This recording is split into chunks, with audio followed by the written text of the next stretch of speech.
تو ہر دن تاریخ میں اٹھا لیجئے ایک کربلا نظر آتا ہے، سوائے صدیق اکبر جو طبعی موت ہوئی ان کو، نیچرل جسے کہہ سکتے ہیں، بقیہ حضرت عمر بھی شہید ہوئے ہیں، حضرت عثمان بھی شہید ہوئے ہیں، حضرت علی بھی شہید ہوئے ہیں، حضرت حسن بھی شہید ہی ہوئے ہیں، حضرت حسین بعد میں شہید ہوئے۔ اس ترتیب سے اگر اللہ کے رسول سے اٹھا لے تو سید الشہداء حضرت حمزہ شہید ہوئے ہیں، ان کا تو سب سے بڑا یوم منانا چاہیے، نوحہ منانا چاہیے، جس کو رب نے خود بھی اپنے حبیب کے ذریعے خطاب دیا کہ آپ صرف شہید نہیں ہیں بلکہ سید الشہداء ہیں، لیکن ہم نے کبھی نہیں منایا۔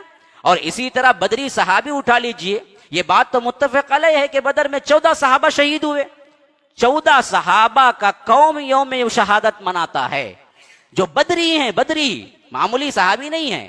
پھر احد کے میدان میں اٹھا لیجئے 70 صحابہ کے قریب شہید ہوئے، کون 70 صحابہ کو یاد رکھا ہے؟ کیا مصعب بن عمیر جو شہید ہوئے وہ شہادت والا معاملہ نہیں تھا؟ آخر ان کو کسی نے یاد رکھا اس دن کو؟ کبھی نوحہ منایا کسی نے؟ اور یہ بات بھی یاد رکھ لیجئے، نوحہ اگر منانا بھی ہے، غم منانا بھی ہے، اپنے سگے بھی مر جاتے ہیں نا، اللہ کے رسول نے اس شریعت میں صرف 3 دن کی اجازت دی ہے، اس کے علاوہ کوئی سوگ نہ منائے، غم نہ منائے، خواہ تمہارا باپ ہو، تمہارے یہ کیا ہے والدہ ہو، تمہارا بیٹا ہو، سوائے بیوی کے، بیوی کو صرف سوگ منانے کے لیے 4 مہینے 10 دن ہیں، 4 مہینے 10 دن ہے، والذین یتربصون، یہ لوگ صرف کیا رکے رہیں گے 4 مہینے، 4 اشہر و 10۔ بقیہ کسی کے لیے جائز نہیں ہے کہ کسی مرنے والے کے غم میں 3 دن سے زیادہ غم میں رہے، یعنی غم میں نہیں ڈال رہے، یا آ کر کپڑے نہ بدلے، نہائے نہیں، کنگھی نہ کرے۔ اس طرح اگر کوئی بہت ہی غمگین ہے تو زیادہ سے زیادہ 3 دن ہے، 3 دن ہے، اس کے علاوہ کوئی ایک لمحہ بھی زائد نہیں ہے بس۔ تو یہ 1400 سال پہلے جو واقعہ ہوا اسے ہر سال 10 دن کا جو غم مناتے ہیں، یہ تو شریعت اسلامیہ کے مطابق بالکل حرام ہے۔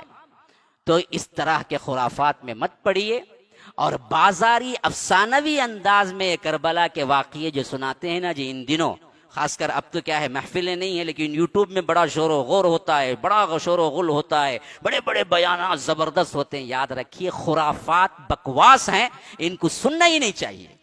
یہ پورے شیعوں کی گڑی ہوئی باتیں ہیں جو کہ اصحاب رسول اللہ پر الزام رکھنے کے لیے ان بدبختوں نے بنایا، اور ایسی قبیح اور شنیع قوم ہے یہ شیعی قوم، جو دنیا کی نرالی قوم ہے۔ کیونکہ یاد رکھو، اگر آپ یہودیوں سے پوچھیں گے کہ تمہاری جماعت میں سب سے افضل ترین کون ہے، تو یہودی کا ہوئے گا سب سے افضل ترین تو وہی ہوں گے جو حضرت موسیٰ کے ساتھ رہے۔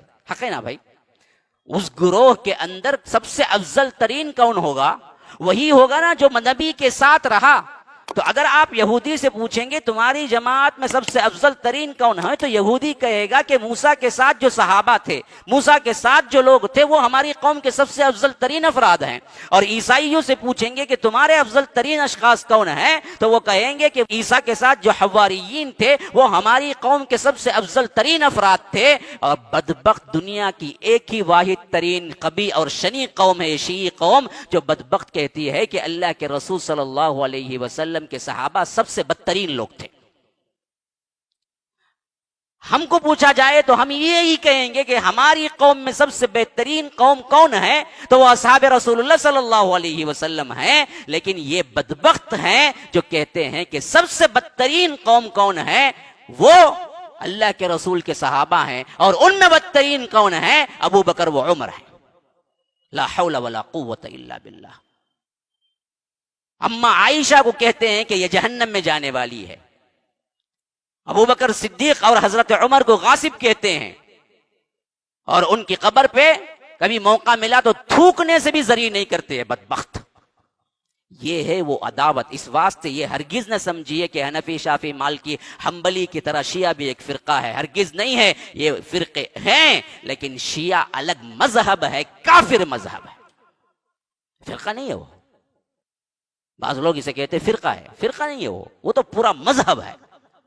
جن بدبختوں نے صحابہ کے انکار اور صحابہ کی کفریت پر اپنا عقیدے کو مضبوط کیا، اور اتنا مضبوط کیا اور اتنا آگے چلایا، سنیوں نے بھی اس کو اپنا لیا. کتنے لوگ ہیں جو محرم میں کالے کپڑے پہنتے ہیں, لا حول ولا قوت الا باللہ. کتنے لوگ ہیں جو تعزیے میں شرکت کرتے ہیں, کتنے لوگ ہیں جو کیا ہے تعزیے کو بڑے احترام کی نظر سے دیکھتے ہیں. یہ سب کچھ شیعوں کا کیا دھرا ہے اور اس عقیدے کو مضبوط کرنے کے لیے کرتے ہیں. بدبخت کہ صحابہ سب کے سب اللہ کے رسول صلی اللہ علیہ وسلم کے بعد کافر ہو گئے تھے, سوائے غفاری, ابو ذر غفاری اور مقداد بن اسود, ایک کا دکا اور صحابی, ان کے علاوہ ان کے نزدیک تمام صحابہ کافر ہو گئے تھے. تو یاد رکھیے ان خرافات سے بچیں. اللہ تبارک و تعالی ہمیں بدعات سے بچائے.